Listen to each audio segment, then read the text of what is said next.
사무엘하 5장 1절에서 5절 말씀입니다.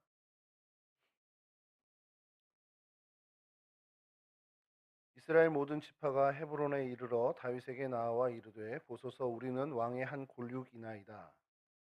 그리고 사울이 우리의 왕이 되었을 때에도 이스라엘을 거느려 주입하게 하신 그는 왕이었고 여호와께서도 왕에게 말씀하시기를 내가 내 곁에 이스라엘 목자가 되며 내가 이스라엘의 주권자가 되리라 하셨나이다 하니라.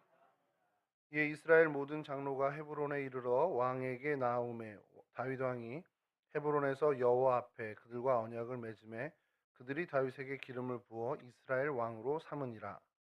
다윗이 나이가 30세에 왕 위에 올라 40년 동안 다스렸으되 함께 하시죠. 헤브론에서 7년 6개월 동안 유다를 다스렸고 예루살렘에서 30년 동안 온 이스라엘과 유다를 다스렸더라. 아멘. 예, 오늘 우리 다윗 두 번째 시간입니다. 뭐 다윗 그러면 유명하니까 좀 많이 아는 것 같은데 또 성경을 이렇게 읽다 보면 내가 몰랐던 게 참 많이 있구나 이제 그런 생각도 좀 하게 되는 인물인 것 같아요. 다윗을 준비하면서 나름대로 저는 좀 은혜를 좀 얻게 됐습니다. 뭐 다윗의 어떤 여러 이전까지 교회 학교 있을 때부터 지금까지 쭉 알아왔던 그 모습에 더불어 그 이제 표면에 드러나는 것 말고 그 안에 그가 하나님과 진지한 어떤 교제나 또 하나님 앞에서 어떠한 자세로 이렇게 삶을 살았는지에 대한 것들을 이 나이가 되니까 좀 이제 보이는 것 같아요. 제가 뭐 20살, 뭐 30살 때 봤던 그 본문과는 전혀 다른 또 모습을 그 어떤 느낌을 또 그런 은혜를 제가 좀 얻게 되면서 저는 개인적으로 좀 좋은 시간을 좀 보내고 있습니다. 지난주에 우리가 그 다윗을 살펴볼 때는 왕이 되기 전에 그의 모습을 좀 보면서 그가 하나님 마음에 합한 자였다라는 것. 그러니까 그것은 달리 얘기하면 진짜 제대로 된 믿음을 가졌던 사람이라는 것을 저희가 찾아봤고요. 또 그리고 자기 일에 맡겨진 일에 최선을 다하는. 그러니까 그 참 믿음이 뭐냐 그러면 참 믿음의 사람은 결국 자신에게 맡겨진 일, 이곳이 우연히 온 것이 아니라 하나님이 나를 이곳에 심었다라는 그것을 전제한다는 거죠. 그래서 목동이 목동이던 시절이든 아니면 군대 장관의 시절이든 그의 마음은 한결같이 하나님이 심으신 이곳에서 내가 하나님을 위한 열매를 맺겠다라는 그 자세를 갖고 있었다는 그런 참 믿음을 소유했고 그렇기 때문에 하나님 마음에 합한 사람이란 그 칭찬까지도 이제 받게 됐다라는 것을 살펴봤습니다. 그러다 보니 당연히 그는 어떤 사람의 뜻, 자기의 어떤 의지로 살아갔다기보다 하나님 영에 감동돼서 하나님의 영, 그러니까 성령께서 이끄시는 대로 살았던 사람이라는 것. 성령께서 이끄는 삶을 살다 보니 혹독한 시련을 만나도 그것을 능히 이겨낼 수 있는 어떤 그러한 사람이 되었다라는 것을 저희가 좀 살펴봤습니다. 오늘은 이제 그 과정의 이제 마지막 부분과요. 또 이제 왕이 돼서 그가 행하는, 그러니까 그런 거 있잖아요. 어떤 정부가 출범되면 그 정부의 기조를 저희가 볼 수 있잖아요. 첫 정책이나 어떤 첫 일성을 통해서 이 정부는 이런 기반을 갖고 이 기조를 가지고 이제 나가겠구나. 뭐 그 일례로 저희 같은 경우 뭐 국민의 정부다 이러면 어떤 느낌으로 어떻게 이제 5년간 이 정부가 진행되겠구나라는 걸 저희가 좀 예상하듯이 다윗이 이제 왕위에 즉위를 하고 나서 펼친 일들을 보면서 그가 어떤 자세로 어떤 왕정을 펼치게 되는지를 좀 알게 되는데 거기에 드러나 있는 거기에 숨어 있는 그의 모습을 좀 보면서 좀 은혜를 나누려고 합니다. 자, 이 왕이 되는 과정의 이제 마지막 부분인데요. 그가 이제 도피 생활을 하죠. 이제 마지막 블레셋으로 망명을 하면서 이제 사울의 추격을 사실은 이제 사실상 종결시킵니다. 블레셋 가드 왕 이제 그 아기스에게로 망명을 하고 첫 번째 망명을 했을 때는 그 블레셋 방백들이 두려워해서 저 사람 위험한 사람이다 그래서 수염에 침을 흘리면서 미친 척하고 그 위기를 모면하잖아요. 그리고 이후에 계속해서 방황을 하다 쫓기는 생활을 하다가 한 10여 년이 지난 후에 다시 이 블레셋의 왕 망명을 하게 됩니다. 근데 그때는 또 뭐 하나님이 하신 거지만 블레셋 왕과 이 방백들이 그냥 관대하게 다윗을 받아주게 되죠. 그래서 그 아기스는 다윗에게 시글락이라는 땅을 내어주고 거기서 지내게 합니다. 그리고 이 일이 사실은 사울 왕이 다윗을 추격하는 일을 이제 포기하게 만드는 결정적인 이유가 되게 됐죠. 자, 그 아기스 밑에 있는 동안 다윗은 뭐 이 블레셋 왕에게 의심받거나 어떤 흠 잡힐 만한 일은 하지 않았습니다. 그리고 아기스 역시 다윗을 계속해서 신임하는 모습을 보여주죠.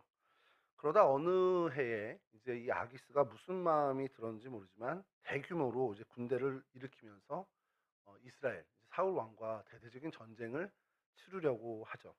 이때 아기스가 다윗에게 제안을 합니다. 너도 이제 내 사람이니까 같이 나가서 이스라엘 사울 군대를 치자라는 겁니다. 여기가 아마 이 성경 이 부분이 아마 아기스가 다윗에 대한 마지막 그 신뢰를 주기 위한 어떤 테스트가 아니었겠냐라는 것을 좀 생각을 해보는데, 굉장히 다윗에게는 난처한 상황이 된 거죠. 이게 저희도 그런 경험이 있는 나라지만, 여러분, 동족끼리 싸우게 됐다. 근데 어, 아니면 그 외세의 힘을 빌어서 우리 동족을 괴롭힌 사람이다. 그러면 그 모든 일들이 지난 후에도 그 사람에 대한 저희의 생각은 긍정적일 수가 없죠. 저희가 일제강점기 35년을 지내면서 어쨌든 뭐 독립운동을 하셨던 분들, 뭐 어쨌든 나라의 독립을 위해서 애쓴 많은 분들은 지금도 저희가 마음에 기리고 존경을 하고 있는데, 그 일제강점기에 어떻게 보면 일본의 힘에 붙어서 우리 민족을 괴롭히거나 혹은 부정적인 역할을 했던 사람들이라면 이제 해방을 맞은 이후에 그 사람에 대한 이미지나 어떤 모든 생각들이 좀처럼 쉽게 이렇게 좋아지기가 어렵습니다. 마찬가지로 만약에 이 아기스의 제안에 다윗이 군대를 자신의 사람들을 일으켜서 함께 이스라엘 사울 왕 군대와 전쟁을 하는데 동원해 나갔다면, 이 이후에 뭐 블레셋 망명 생활이 끝나고 다시 뭐 이스라엘 땅으로 유대 땅으로 돌아왔을 때 그가 이스라엘 사람들에게 민심을 얻을 수 있었겠냐라고 한다면 그것은 불가능에 가까운 일이 될 수 있다라는 것이죠. 그런 상황을 다윗은 정확히 알았고, 또 뭐 그것이 아니더라도 조국을 향해서 칼을 들이대야 된다라는 것은 다윗의 성정에는 맞지 않았던 부분이죠. 조국에 대한 배반을 어떻게 보면 확실하게 보여줘야 되는 그런 입장에 놓이게 됐는데, 여기서 역시 또 하나님께서 그를 건져내어 주시죠. 이제 참여를 하기 위해서 어떻게 이제 하는데, 이 블레셋 진영의 방백들이 이 다윗을 도무지 이제 신뢰를 못하게 됩니다. 저렇게 같이 나갔다가 갑자기 돌이켜서 우리 쪽으로 공격을 하게 되면 뭐 낭패 당하지 않겠냐 이거죠. 그래서 이 아기스 역시 그 방백들을 설득하지 못하게 되고, 그래서 다윗은 다시 그 시글락 땅으로 돌아오게 되면서 이 모든 위기의 상황을 넘기게 되죠. 이후에 하나님께서 그를 이스라엘 왕으로 삼기 위해서 하나님께서 이런 섭리를 펼쳐 주신 것으로 이제 성경학자들은 그렇게 해석을 합니다. 자, 근데 이 전쟁이 이제 어떻게 보면 역사에 이스라엘 역사에 굉장히 중요한 전쟁이 되죠. 이 전쟁에서 결국 사울 왕과 요나단이 전사를 하게 됩니다. 이제 시글락에 있던 다윗은 이 전쟁이 어떻게 되는지 관심이 많았겠죠. 그래서 사울 왕이 어떻게 되는지, 또 그 정말 사랑하는 요나단이 어떻게 될지에 대해서 촉각을 곤두세우고 있을 터인데, 어느 한 아말렉 청년이 와서 이 사울과 요나단이 죽었다라는 보고를 하게 되죠. 아말렉 청년이 어떻게 알았냐? 이 다윗의 질문에 사울이 이제 거짓을 얘기하는 겁니다. 사울이 자기에게 이방인 속에 할례 받지 않은 사람들에게 죽기 뭐하니 죽여달라라는 얘기로, 그걸로 인해서 죽여달라 해서 죽이고 그의 왕관과 팔찌를 가져왔다고 거짓 보고를 하죠. 자, 이 사실을 들은 다윗의 반응이 여러분 우리가 조금 생각하는데 좀 의아스러운 부분이 있습니다. 자신의 옷을 찢고 저녁까지 슬퍼하고 울며 금식한 이후에 기름 부음 받은 이 왕을 애도하죠. 애가를 짓고 이 두 부자를 위해서 애가를 짓는데, 그것이 사무엘하 1장 19절부터 26절까지 있는데요. 제가 먼저 1장 19절 한 절 먼저 좀 읽어드리겠습니다. 이스라엘아, 내 영광이 산 위에서 죽임을 당하였도다. 오호라, 두 용사가 엎드러졌도다. 이스라엘에 있는 그 어떻게 보면 이스라엘의 영광, 이스라엘의 얼굴입니다. 그와 같은 두 용사가 이 길보아 산에서 어떻게 보면 이제 엎드려졌다는 거예요. 죽임을 당했다는 겁니다. 그리고 21절에 이렇게 이어집니다. 길보아 산들아, 너희 위에 이슬과 비가 내리지 아니하며 재물 낼 밭도 없을지어다. 그 땅이 이 사울과 요나단이 죽임을 당한 땅이라는 이유만으로 이 다윗은 그 땅이 싫어지는 겁니다. 그리고 그 땅에 저주를 사실 저주의 어떤 표현을 하는 거죠. "너 이제 이슬도 없고 비도 없을 거야. 너 밭에 솟아난 어떤 열매를 맺지 못하는 땅이 될 거야."라고 그렇게 이제 자신의 어떤 그 실망감이나 애도의 마음을 표현해 냅니다. 그리고 사무엘하 1장 25 절에서 26 절에 이제 마지막 그 애가의 마지막을 하는 이렇게 얘기하는데요. "오라 두 용사가 전쟁 중에 엎드려졌도다. 요나단이 내 산 위에서 죽임을 당하였도다. 내 형 요나단이여, 내가 그대를 애통함은 그대는 내게 심히 아름다움이라. 그대가 나를 사랑함이 기하여 여인의 사랑보다 더하였도다. 오라 두 용사가 엎드려졌으며 싸우는 무기는 망하였도다." 예, 이러한 애도의 찬가, 뭐 애도의 시라고 해야 되나요? 애가를 이제 부르게 되는데, 아말렉 청년은 어땠을까요? 다윗이 이렇게 슬퍼하는 모습을 보면서 막 통탄하는 모습을 보면서 아차 싶었을 겁니다.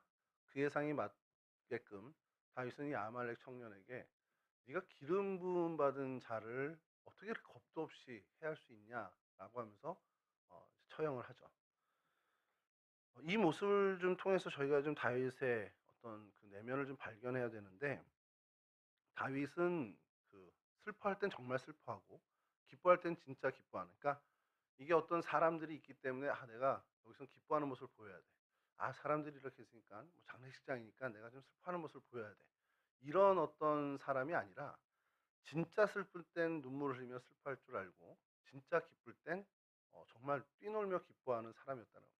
법궤가 다윗성으로 들어올 때 그는 정말 어린아이처럼 이제 진심으로 기뻐 이제 춤을 추잖아요. 이 부분도 마찬가지입니다. 진정한 눈물을 흘릴 줄 아는 사람이었다라는 거. 조국을 사랑했고 특히 사울도 요나단도 그의 마음엔 굉장히 비중이 있는 사람들이었습니다. 다윗을 죽이려고, 그러니까 자기 자신을 죽이려고 수년을 쫓아다닌 사울인데 그를 미워하지 않는 모습을 이 예가에선 저희가 발견을 하게 되죠. 이게 좀 굉장히 의아한 모습이긴 한데요. 뭐 마음을 다해서 아꼈던 요나단의 죽음을 애도하는 거는 뭐 당연한 모습입니다. "참으로 아름다운 사람이었다." 그렇게 노래하면서 "정말 아까운 벗이다. 그리고 나의 정말 사랑하는 형이었다." 이런 어떤 다윗의 아름다운 마음이 이 애가에 그대로 녹여져 있습니다. 요나단의 이 죽음에 대해서 다윗이 슬퍼하는 것은 뭐 더 어떻게 보면 처절한 애가를 부른다 해도 저희는 이해가 되는 모습인데, 이 사울 왕의 죽음에 대해서 다윗이 이토록 슬퍼하는 모습을 보면서 '좀 어색하다.' 이런 생각을 지울 수가 없게 되죠. 그토록 자신을 괴롭힌 존재에 대한 이 애도의 모습이 진심일까라는 생각까지도 좀 해 보게 됩니다. 근데 다윗이라는 인물을 다른 각도에서 볼 때 이게 이해가 된다라는 겁니다. 다윗은 사울 왕에게 자신을 미워했던 그 모습만을 본 게 아니라 사울 왕이 자신을 미워하기 이전의 모습도 이제 기억하는 것이죠. 악령에 시달리면서 정말 그렇게 할 수밖에 없었던 그의 마음을 좀 헤아리게 되고요. 그리고 자신의 장인입니다. 자신의 장인인데 자기가 도와줄 부분들을 더 못한 것에 대한 아쉬움을 갖게 됐을 거라는 거죠. 자신이 수금을 탈 때 그 안정을 찾던 사울의 모습을 각인했을 것이고, 좀 더 그 일을 더 진행하고 그래서 회복시키는 일이 있지 않았을까라는 후회도 남았을 겁니다. 근데 그 이후에 전혀 회복되지 않는 그런 사울의 모습을 보면서 안타까움을 가졌을 것이고요. 또 다윗에게 혹독한 시련을 안겨준 인물이기도 하지만 어떤 면에서는 사울을 통해서 그는 왕궁으로 어떻게 보면 이제 들어가는 기회를 얻게 됐고, 또 아울러 이스라엘의 군대 장관의 그 요직에도 오르게 된 것은 사울 때문이었습니다. 그리고 그의 사위가 되었죠. 왕실의 가족이 됐습니다. 뭐 우리 조선시대 뭐 부마라고 그 표현을 하는데, 부마에 대해서 이렇게 찾아보면요, 저희 이제 조선 왕조의 부마는 제가 볼 때 인간적인 눈으로 는 되게 편했을 것 같아요. 아무 직업을 갖지 못합니다. 관직에도 못 오릅니다. 그러니까 왕의 사위니까 뭐 영향이 있다 생각해서 관직에 못 오르게 한 거겠지만, 그런데 아무것도 안 하고 그냥 먹고 사는 거예요. 그냥 맨날 이렇게 뭐 유랑을 다니면서 뭐 시 쓰고 뭐 이러면서 노래하고 뭐 이러면서 다니는 게 그런 어떤 위치였습니다. 그러니까 이 우리나라가 됐든 어떻게든 뭐 이 이스라엘이 됐던 왕의 사위라는 것은 그만큼 권력의 핵심 측근에 있는 사람이라는 것이죠. 여하튼 그렇게 왕실의 사위가 됐고요. 또 결정적으로 요나단 같은 이 사람, 정말 자기 최고의 벗을 만나게 된 것도 누구 덕분이냐 그러면 사울 덕분이라는 겁니다. 그 각도에서 사울을 본다면 다윗의 마음은 굉장히 복잡했을 거예요. 그래서 다윗의 마음이 이런 희비가 교차되는 마음이 정말 어떻게 보면 범람하듯이 일어나서 이토록 어떤 슬픈 애가를 부른 것 아니겠냐라는 것이죠. 또 한편으로 다윗은 사울을 자신의 거울로 삼았을 것이라는 겁니다. 사울이 자신을 그렇게 미워하던 그 마음이 자기에게도 있는가라는 것을 살폈어요. 그래서 나도 사울을 저렇게 미워하나? 저 사람이 나를 이렇게 미워하는 것처럼 나도 사울을 미워하나? 그것으로 자기를 늘 점검했던 모습을 그는 가졌습니다. 자기를 스스로 살피면서 아니면 정말 이런저런 복잡한 생각이 어우러졌겠죠. 사울이 나를 미워하니까 뭐 사실 인간적인 감정으로 그거에 대한 반발심도 생겼을 것이고 하는데, 근데 그가 자기 점검을 통해서 계속해서 그래도 잘 유지한 것은 사울을 미워하는 그런 모습, 그것을 행동으로 옮기는 그런 일은 전혀 보이지 않았다는 겁니다. 그러면서 사울이 전사한 소식을 접했을 때 더 이상 사울을 미워하지 않는 모습을 보이고 있죠. 어, 사울을 사랑하고 축복하고 회복시킬 방법, 그때 그랬으면 되지 않았을까라는 후회를 아마 했을 수도 있습니다. 뭐 우리 그렇잖아요. 이제 돌아가신 분 고인을 생각하면 내가 그때 그 고인에게 그 기회가 있을 때 그렇게 좀 해드릴 걸. 이런 생각들은 우리는 다 하게 됩니다. 사울도 마찬가지입니다. 사실은 장인어른이 돌아가신 거거든요. 내가 그때 조금 더 수금을 좀 더 오래 타드리고 그렇게 창을 던졌어도 이렇게 좀 하고 했으면 어땠을까라는 생각, 그런 회한들이 밀려왔을 겁니다. 사울이 죽고 나서야 이제 자기 안에 어떤 그 감정들 다 정리가 되면서 사울을 미워했던 마음이 분명히 조금은 있었겠지만 그것들까지도 다 정리가 됐었을 겁니다. 그러면서 더 슬퍼했겠죠. 더 가슴 아파했을 겁니다. 사울의 그 인생이 참 불쌍하다. 참 비참한 인생이었다. 어떻게 보면 너무 안타까운 삶이구나라는 것을 생각했을 겁니다. 그리고 이제 더 이상 어떤 방법이 없다라는, 더 이상 어찌할 수 없다라는 것 때문에 더 큰 슬픔으로 그의 마음은 메워졌을 거라시는 거죠. 이 모습을 보면서 저희를 한번 살펴봤으면 좋겠는 게, 저와 여러분도 살아가면서 우리를 미워하는 사람들을 마주하게 됩니다.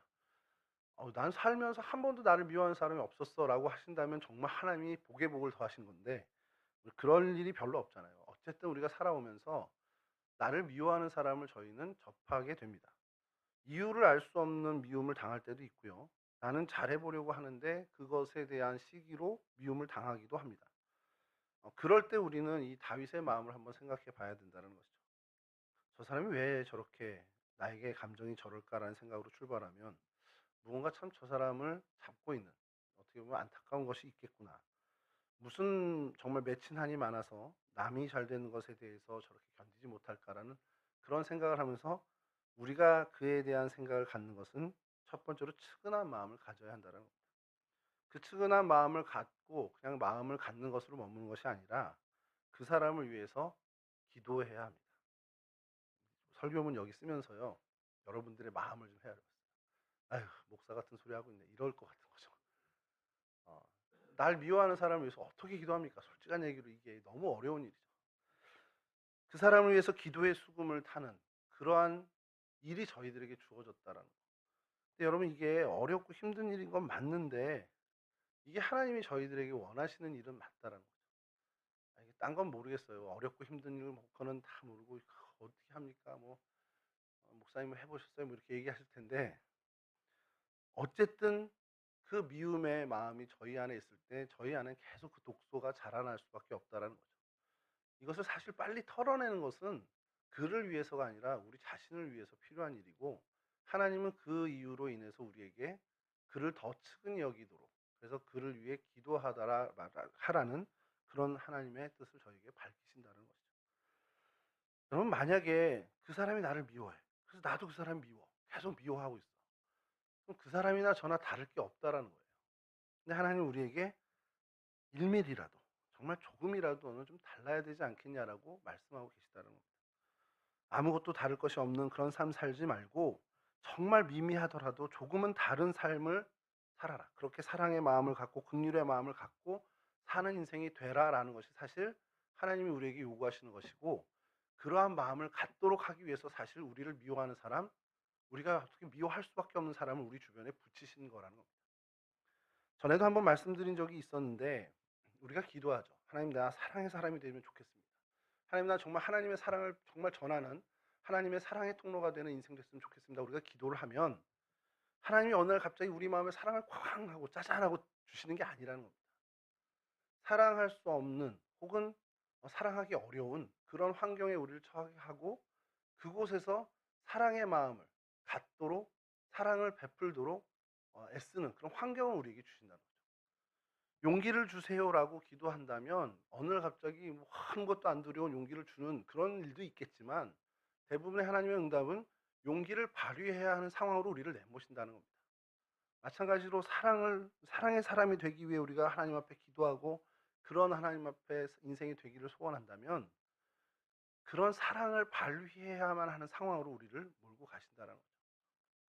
그래서 내 주변에 나를 불편하게 하는 사람이 있다. 그것은 하나님이 측은하는 마음과 긍휼한 마음으로 더 그를 위해 기도하라라는 것. 이것이 그 자리에 우리를 내모시고 심으신 하나님의 뜻이라는 사실을 우리가 잊지 말아야 한다는 것이죠. 사실 이 부분을 다윗은 정말 성공적으로 잘 해낸 사람이라는 겁니다. 그가 사울이라는 사람 때문에 얼마나 괴롭힘을 당했습니까? 근데 그의 마지막까지의 모습은 사울을 미워하거나 위해하는 일을 전혀 하지 않는, 정말 사울을 위해서 계속해서 측은한 마음과 긍휼한 마음을 갖는 그러한 삶, 어떤 그러한 모습을 끝까지 견지했다는 것이죠. 이 모습이 저희들의 모습이 되었으면 좋겠습니다. 여러분 주변에 저도 마찬가지지만 저럴 줄 몰랐어, 이렇게 될 때 있지 않습니까? 야, 가오진 목사, 내가 생각했는데 그런 사람 아니었는데 저럴 줄 몰랐어, 이런 모습을 발견하게 되면 오늘부터는 가오진 목사 이제 내 마음에서 X야, 이게 아니라 왜 하나님이 저 모습을 보여줬을까? 기도하라는 거구나. 내가 저 사람의 저 약한 모습을 보게 된 것은 저 약한 모습을 위해서 하나님 나보고 기도하라 하시는 거구나. 이렇게 생각하는 저희들이 되었으면 좋겠다는 겁니다. 저도 마찬가지고요. 저도 여러분들을 볼 때 아우, 김 집사님 왜 저러지? 이렇게 생각할 수 있잖아요. 그러면 하나님이 저에게 야, 너 기도하라고 내가 그거 보여준 거야, 이 말씀 하시는 거랍니다. 그럼 새벽마다 기도해야죠. 하나님, 내 눈을 가려주세요가 아니라 그분의 그 약한 모습이 하나님으로 인해서 정말 강점으로 변화되는 일을 위해 기도하는 그러한 저희들이 되어야 한다는 사실입니다. 예, 이러한 다윗의 모습을 저희가 본받았으면 좋겠고요. 두 번째로 우리가 이제 왕이 되는 과정에 이제 진입한 이 다윗에게서 저희가 볼 일은 그가 인내하며 기다릴 줄 아는 사람이었다라는 그 모습을 저희가 보게 됩니다. 어쨌든 이 시글락에서 이 소식을 접하고 이후에 이제 다윗은 하나님께 나아가 기도합니다. 하나님, 내가 유다 한 성읍으로 올라갈까요? 이렇게 기도하자 하나님은 헤브론으로 올라가라, 이렇게 응답을 하시죠. 자, 헤브론에 도착하자마자 유다 사람들이 거기서 다윗에게 기름을 붓고 유다 족속의 왕으로 삼습니다. 그러니까 유다 한 지파의 왕으로 삼는 거죠. 그러니까 사실 이것은 전체 이스라엘, 통합 이스라엘의 왕은 아니지만 그래도 이제 공식적으로 그는 왕이 된 것입니다. 왕으로 즉위를 하게 된 것이죠.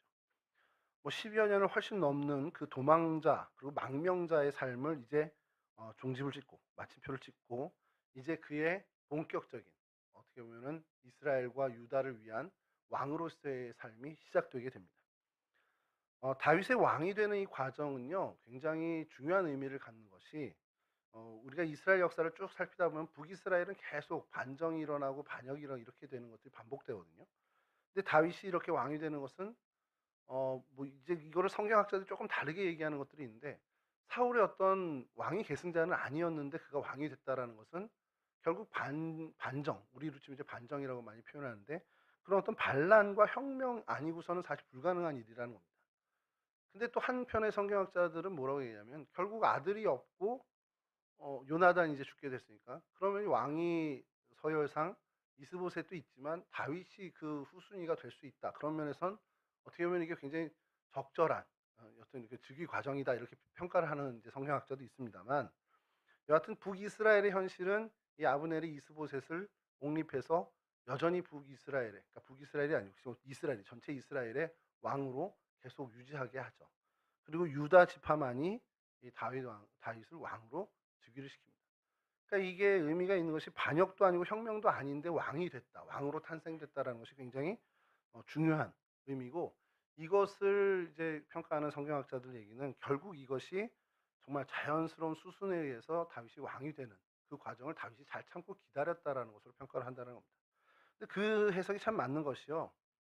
다윗이 스스로 왕이라고 할 수도 있겠죠. 옛날 사사 시대의 그 많은 사사들 중에 한 사람처럼 내가 이제 왕이야 이렇게 할 수 있는데 그는 절대 그러지 않고요. 이스라엘 그 장로들, 그러니까 유다의 장로들이요. 유다 족속의 사람들이 다윗을 왕으로 인정하는 그때까지 계속해서 참고 기다리고 인내했다라는 겁니다. 그것은 시간을 참고 기다렸다기보다 하나님의 뜻, 하나님의 때를 기다린 것으로 저희는 보게 되죠.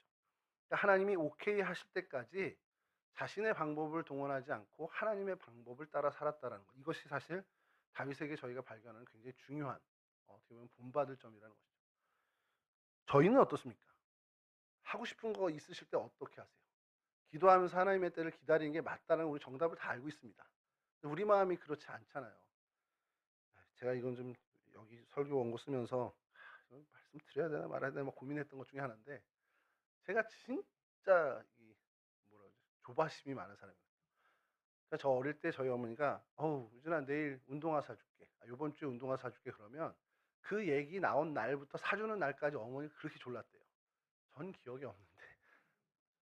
"아우 네가 얼마나 보채는지 아냐고." 그래서 토요일 날 사줄 걸 그냥 당장 내일 가서 사주게 된다라는. 근데 저희가 그래요. 하나님 앞에 분명히 하나님이 우리를 책임지시는 거 알잖아요. 그리고 하나님이 분명히 우리를 선한 길로 인도하시는 거 아는데 지금 해 달라고 하죠. "하나님 내일 말고 지금 해 주세요." 어차피 주실 거면 지금 주세요. 제가 개인적으로 좋아하는 게 할부 제도입니다. 물건부터 받고 천천히 갚아 나가는 거. 그러다가 이제 큰일 날 뻔도 했지만 하나님 이렇게 할부해 주시면 좋겠다. 하나님 내가 기도를 이만큼 쌓아야 하나님이 주실 거면 이미 주시고 제가 할부로 갚으면 안 될까? 이런 생각도 좀 해본 적이 있는데 다윗은 안 그랬다는 겁니다. 근데 우리의 대부분의 마음이 그래요. 하나님께 구할 때 조급한 마음을 갖고 그러다 보니까 조금 그리치는 것이 뭐냐면 우리의 방법을 쓰게 될 때가 있다. 근데 하나님은 좀 더 기다려봐. 좀 더 참아봐. 내 방법으로 할 테니까 너 한번 내가 하는 일을 좀 기대하면서 기다려봐. 이렇게 얘기하시죠. 다윗의 위대함의 정말 어떻게 보면 한 부분이 바로 이 부분입니다. 그는 할 수 있는 능력이 있었어요. 그리고 그를 따르는 많은 사람들이 있었습니다. 유대 왕으로 얼마든지 스스로 선포하면서 될 수도 있었지만 그는 자신의 방법이 아니라 하나님의 뜻, 하나님이 오케이 하실 때까지 그래서 하나님의 때를 기다렸던 사람이라는 겁니다. 우리 속담에 급히 먹는 밥이 체하고 또 돌다리도 두들겨 보고 건너야 한다라는 얘기가 있습니다. 그리고 또 뭐 설마가 사람 잡는다 뭐 이런 얘기들이 있는데 여하튼 정말 천천히 천천히 가는 것에 대해서 조금 우리가 좀 생각해 봐야 되는 때가 아닐까라는 생각이 들어요. 모든 것이 지금 급하게 돌아가는 정말 모든 것이 바삐 돌아가는 이 시대를 사는 저희들에게 하나님이 조금 더 앉아서 좀 하나님을 생각하라는 것을 이야기하십니다. 제가 좋아하는 이제 단어 중에 하나가 반추라는 단어가 있습니다. 이게 어, 우리말로 하면 되새김인데 초식 동물들이요 일단 막 먹을 수 있을 때 풀을 막 뜯어 먹습니다. 열매를 막 뜯어 먹어요. 막 급하게 먹습니다. 왜 그러냐면 언제 공격을 당할지 모르거든요. 그래서 급하게 다 먹은 다음에 일단 채운 다음에 그리고 한적한 곳에 가서 그것을 다시금 되새기면서 소화를 시키는 거죠. 오늘날같이 바쁜 이 시절에 우리에게 좀 필요한 모습이 이게 아닌가라는 생각이 들어요. 하나님이 일하시는 거 정말 우리가 바쁘게 살아가지만 정말 한적한 그 고요한 시간에 하나님의 뜻을 묻고 하나님의 뜻을 계속해서 한번 되새겨보는 그 시간, 우리의 그 영성을 위한 그 시간이 분명히 우리는 확보해야 되고 우리의 하루의 삶에 그 시간을 정말 놓치지 않아야 한다는 것이죠. 그렇게 될 때 우리는 하나님 안에서 인내의 사람이 될 수 있고 하나님의 뜻을 기다릴 줄 아는 사람이 될 수 있다는 사실을 잊지 않는 저와 여러분들이 되시기를 간절히 축원합니다. 이제 왕이 된 후에 다윗의 모습입니다. 어, 유다 왕이 되긴 했는데 말씀드린 것처럼 온 이스라엘 왕이 된 건 아니었죠. 왜냐하면 그 이스라엘 사울이 죽고 요나단이 죽은 다음에 그때 군대 장관이었던 아브넬이라는 사람이 사울의 아들 중에 하나인 이스보셋이라는 사람을 왕으로 추대해 버립니다. 그래서 사실은 우리 표현 뭐 좀 좋지 않은 표현이긴 하지만 바지사장 있잖아요. 그것처럼 허울뿐이 왕으로 등극시켜 놓고 모든 왕권, 그 군권을 장악하고 있었죠. 그러니까 허수아비 왕 이스보셋을 세워 놓고 실질적으로 뒤에서 섭정을 하듯이 이 아브넬이 이스라엘을 이끌고 가고 있었습니다. 그 기간이 7년 6개월이나 됐어요. 그 7년 6개월 동안에 이 유다 족속과 계속해서 이제 싸움, 잦은 전쟁이 일어났는데 그러던 중 이 이스라엘 이스보셋 왕과 아브넬 사이에 큰 문제가 생기게 됩니다. 이건 역시 성경은 하나님께서 이제 하신 것으로 고백이 되는데, 아브넬이 사울의 첩이었던 리스바라는 여인과 통간을 하게 돼요. 그 사실을 알게 된 이 사울 왕의 아들인 이스보셋이 아브넬을 책망합니다. 그랬더니 아브넬이 분노하면서 이게 내가 왕으로 세워줬더니 나한테 까불어? 이렇게 얘기를 하는 거죠. 그럼 나 이거 다 다윗한테 다 갖다 준다? 이렇게 얘기를 해버립니다. 그리고 실제로 다윗을 만납니다. 그리고 다윗에게 얘기하는데, 성경을 자세히 보면 거기에 참 아브넬이 이상한 사람이구나라는 생각이 좀 드는 것이, 하나님이 당신을 온 이스라엘 왕으로 세웠다라고 다 아브넬이 고백을 해요. 자기는 그거 알고 있다는 거. 알고 있는데 왜 저랬지? 이 생각이 좀 드는 거죠. 근데 그도 그것을, 하나님이 다윗을 온 이스라엘 왕으로 세웠다는 하나님의 뜻을 알면서도 이스보셋을 세우고 자기가 그 권력을 누려왔다라는 것이죠. 여하튼 그렇게 다윗을 만나서 다윗에게 이 모든 일들, 어떻게 보면 평화적인 통일을 위해서 자기가 약속을 하겠다고 진행을 합니다. 다윗 입장에서는 이게 굉장히 좋죠. 어떤 전쟁을 통해서가 아니라 정말 평화적으로 이스라엘과 유대가 이제 합쳐져서 한 온전한 이스라엘이 된다라는 것. 이것이 굉장히 좋고 또 너무 기쁜 마음이 이제 생기게 됐죠. 근데 이 다윗의 마음을 헤아리지도 못한 이 다윗의 부하 요압이 이 아브넬을 개인적인 원한으로 인해서 죽여버립니다. 그 동생 아사엘을 죽였다라는 그것으로 인해서 이 아브넬을 죽이게 되는데, 이 돌출 행동 때문에 다윗이 너무 분개하는 거예요. 야, 이제 평화롭게 이스라엘과 유다가 하나가 될 수 있는 이 기회를, 저 요압이 개인적인 복수 때문에 이걸 망쳐놨네. 그래서 그 얼마나 그 마음이 분했는지 이 요압의 집안을 저주를 하기까지도 하죠. 그만큼 다윗이 너무나 이 일에 어떻게 보면 좀 좋은 마음을 가졌다라는 거죠. 개인적인 복수심 때문에 이런 큰 일을 그르쳤다라는 것.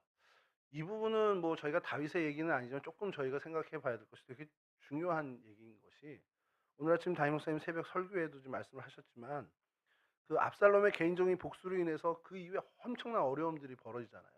개인적인 복수 때문에. 근데 여기도 마찬가지랍니다. 이 아브넬의 죽음이 이 요압의 개인적인 복수로 인해서 정말 큰 위기를 겪게 된 거죠. 다윗의 마음은요, 이 아브넬이 아까워서도 있겠지만 그거는 그게 본질적인 게 아니고요.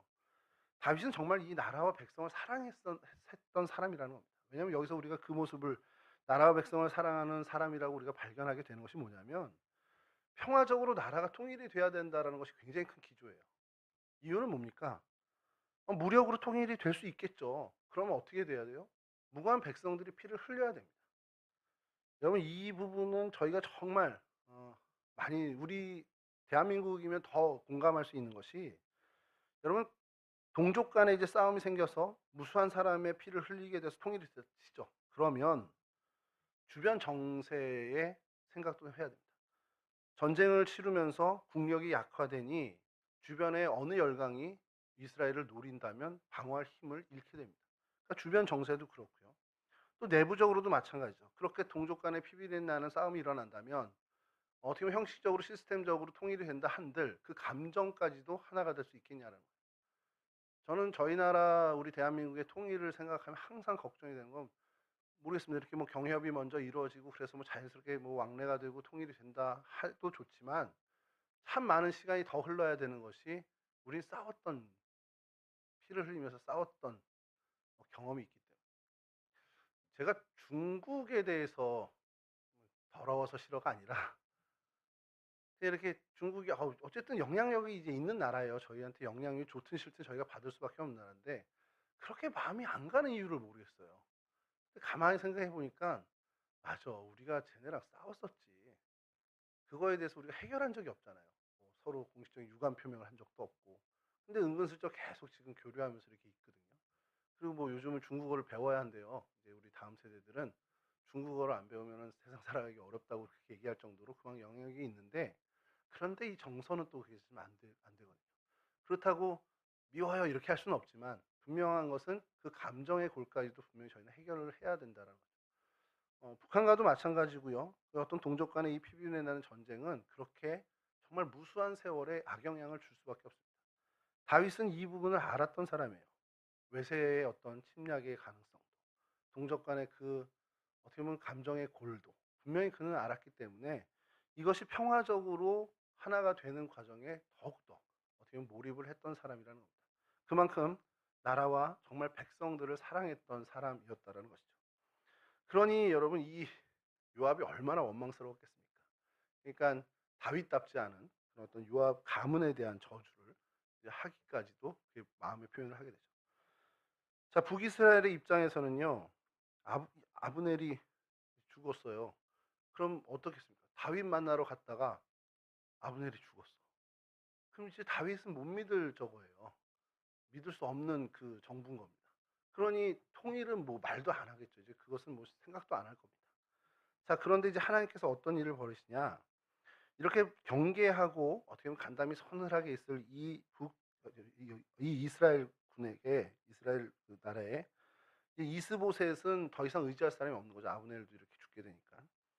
자, 이스보셋이 어쨌든 통치를 해 나가야 되는데 이 상황을 좀 모르겠습니다. 좀 멀리 내다본 사람일 수도 있는데 이 바하나라는 사람과 레갑이라는 사람이 이스보셋을 살해하고 그 머리를 다윗에게 가져옵니다. 이게 뭐냐면 이 나라를 다윗 당신께 바칩니다. 이 액션이거든요.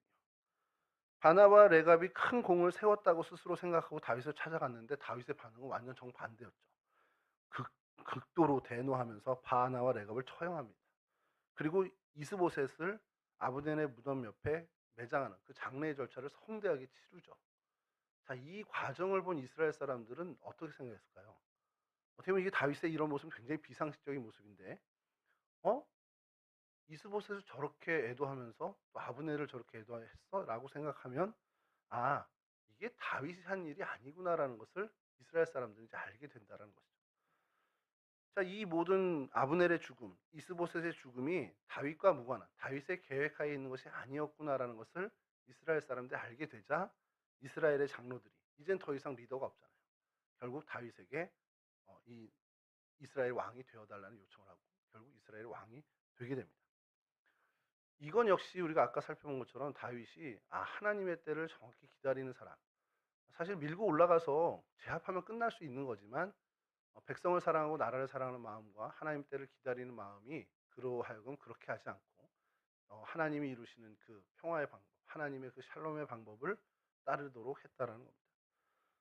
다윗의 사심이 들어갔다면 그렇게 되지 않았겠죠. 그러나 다윗은 여전히 하나님을 경외하고 하나님이 아끼시는 하나님의 백성을 그도 사랑했던 마음을 가졌던 사람이라는 것을 저희가 보게 됩니다.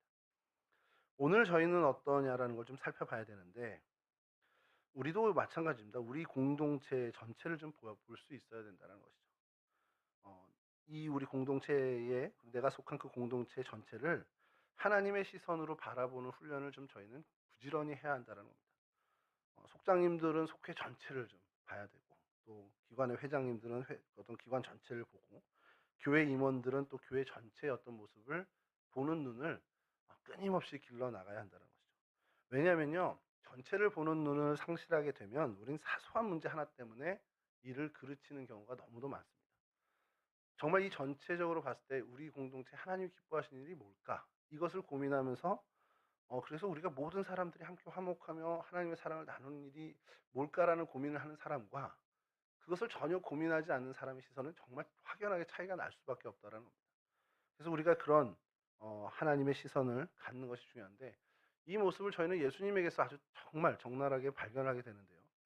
예수님은 개인적인 어떤 생각, 어떤 개인적인 유불리를 전혀 상관하지 않고 그 사역을 감당하셨잖아요. 예수님이야말로 정말 개인적으로 붙들리고 재판당할 이유가 전혀 없는 분입니다. 그럼에도 불구하고 십자가를 지셨죠. 그것은 이 길이 모든 인생, 모든 사람을 위한 길이라는 걸 아셨기 때문에 그리고 하나님의 마음이 거기 있다는 것을 아셨기 때문에 묵묵히 십자가를 지셨다는 겁니다. 항변할 만하죠. 그리고 능력이 있으시니까 그냥 피하실 수도 있지만 하나님의 뜻 그리고 하나님이 사랑하는 사람들 그 사람을 주님도 사랑하시기에 그 길을 묵묵히 걸어가셨습니다. 오늘 저희도 이와 같은 마음이 필요하다는 거죠. 공동체에서 손해 볼 수 있습니다. 내가 좀 피해 볼 수 있습니다. 근데 그게 하나님이 아끼는 이 공동체를 위한 일이니 좋은 거예요. 저도 그렇게 돼야죠. 내 시간 드리고 내 돈 들여서 공동체를 위해서 헌신하는 거. 저는 교회 학교 교사분들이랑 이제 가깝게 있으니까 그분들을 보면서 마음에 너무 감사한 것이 '저분들이 왜 저러고 있나.' 이렇게 생각하면 뭐 정말 유불리로만 따지면 정말 손해만 보는 거잖아요. 저희 화요일에 우리 유초등부 교사들 나오셔서 학교 앞 전도하시고 또 이상한 이만한 카네이션을 만드셨어요. 한번 주일날 보십시오. 깜짝 놀라실 겁니다. 물론 뭐 카네이션을 만들고 하시는데 아침부터 와서 저녁 늦게까지 계속해서 그거 하루 종일 아무런 무슨 알바비를 받는 것도 아니고 누가 칭찬해 주는 것도 아니고 교육 목사라고 있는 사람이 와 가지고 그냥 "어우 잘하시네." 하고 그냥 가 버리긴 하고. 그런데도 하시는 이유가 뭐겠냐는 거예요. 하나님의 사랑을 그 마음에 갖고 있기 때문에 유초등부 어린 학생들을 사랑하는 그 마음, 하나님의 마음과 하나님의 시선을 갖고 있기 때문에 가능하다는 겁니다. 그러면 우리가 이 공동체를 위해서 헌신하게 되고 그래서 하나님의 뜻을 이루어 갈 수 있는 그런 하나님의 일꾼이 될 수 있다는 것이죠. 그래서 우리가 하나님의 마음을 갖는 정말 공동체 전체를 볼 수 있는 정말 하나님이 사랑하시기 때문에 나도 사랑하는 그 마음을 계속해서 기르는데 힘쓰는 저와 여러분 되시기를 주님의 이름으로 간절히 축원합니다. 자, 이제 나라를 이제 온 이스라엘의 왕이 된 이후에 그가 첫 행보를 걸은 게 뭐냐? 예루살렘에 있던 여부수족을 몰아내고 시온성을 빼앗았습니다. 그리고 블레셋과의 전투에서 크게 승리를 해서 블레셋을 완전히 제압합니다. 그리고 하나님의 궤를 다윗성 이 예루살렘으로 옮기는 작업을 하죠. 그리고 그 궤가 다윗성에 머물려 하니 하나님을 위한 성전을 지어야겠다는 결심을 하고 준비를 합니다. 물론 이제 그 일은 솔로몬에 가서 이루어지는데 이 네 가지 행보가 통합 이스라엘의 왕이 된 다윗의 어떻게 보면 첫 행보고 결국 그것은 그의 정책의 기조를 알 수 있는데 뭐냐? 하나님의 여호수아를 통해서 선조들에게 명령했던 그 일을 준행하는 거죠. 여부수족이 사실은 유대 땅 정말 한가운데 있는 거거든요. 그러니까 그들을 몰아내고 블레셋과의 그 끊임없이 사울을 괴롭히고 이스라엘을 괴롭히던 블레셋을 완전히 제압하는 그런 모습. 그리고 하나님의 궤를 이 온 이스라엘의 중심으로 모셔오는 그러니까 하나님의 뜻대로 하나님 중심으로 이 나라를 이끌어 가겠다는 다윗의 모습을 그대로 보여주는 그런 모습이라는 거죠. 그리고 주님이 그러니까 하나님이 거하실 성전을 그곳에 짓겠다라는 것. 이것은 이 모든 나라의 통치를 왕의 뜻이 아닌 하나님의 뜻대로 통치해 가겠다라는 것을 밝혀주는 행동이 된다는 겁니다. 이 모습을 보면서 저희는 어떻게 해야 되겠냐라는 거예요. 우리도 마찬가지입니다. 내 인생 내가 주인 돼서 살아가는 거 편할 수 있을지는 모르겠지만 결과는 너무 뻔히 보이는 거죠. 여러분 제가 저희 아이들에게도 자주 하는 얘기인데 "너한테 네 인생을 이끌 만한 능력이 있냐? 그러니까 너 네 인생 책임질 만한 진짜 힘이 너한테 있냐?" 이제 그걸 물어봐요. 그러면 뭐 저도 없는데 지들이 있겠어요? 없죠. 그러면 야 누구를 의지해야 되겠어? 아빠도 너 책임 못 져줘. 너 책임져 줄 수 있는 능력은 진짜 하나님밖에 없어. 그럼 우린 누구를 의지해야겠냐는 거예요. 다윗은 정확히 그걸 알았답니다. 왕이 됐지만 왕권이 강화되고 뭐 군사력도 크고 뭐 많은 재물들이 있지만 그게 이끌 수 있는 이스라엘을 책임질 수 있는 힘이 아니라는 걸 정확히 압니다.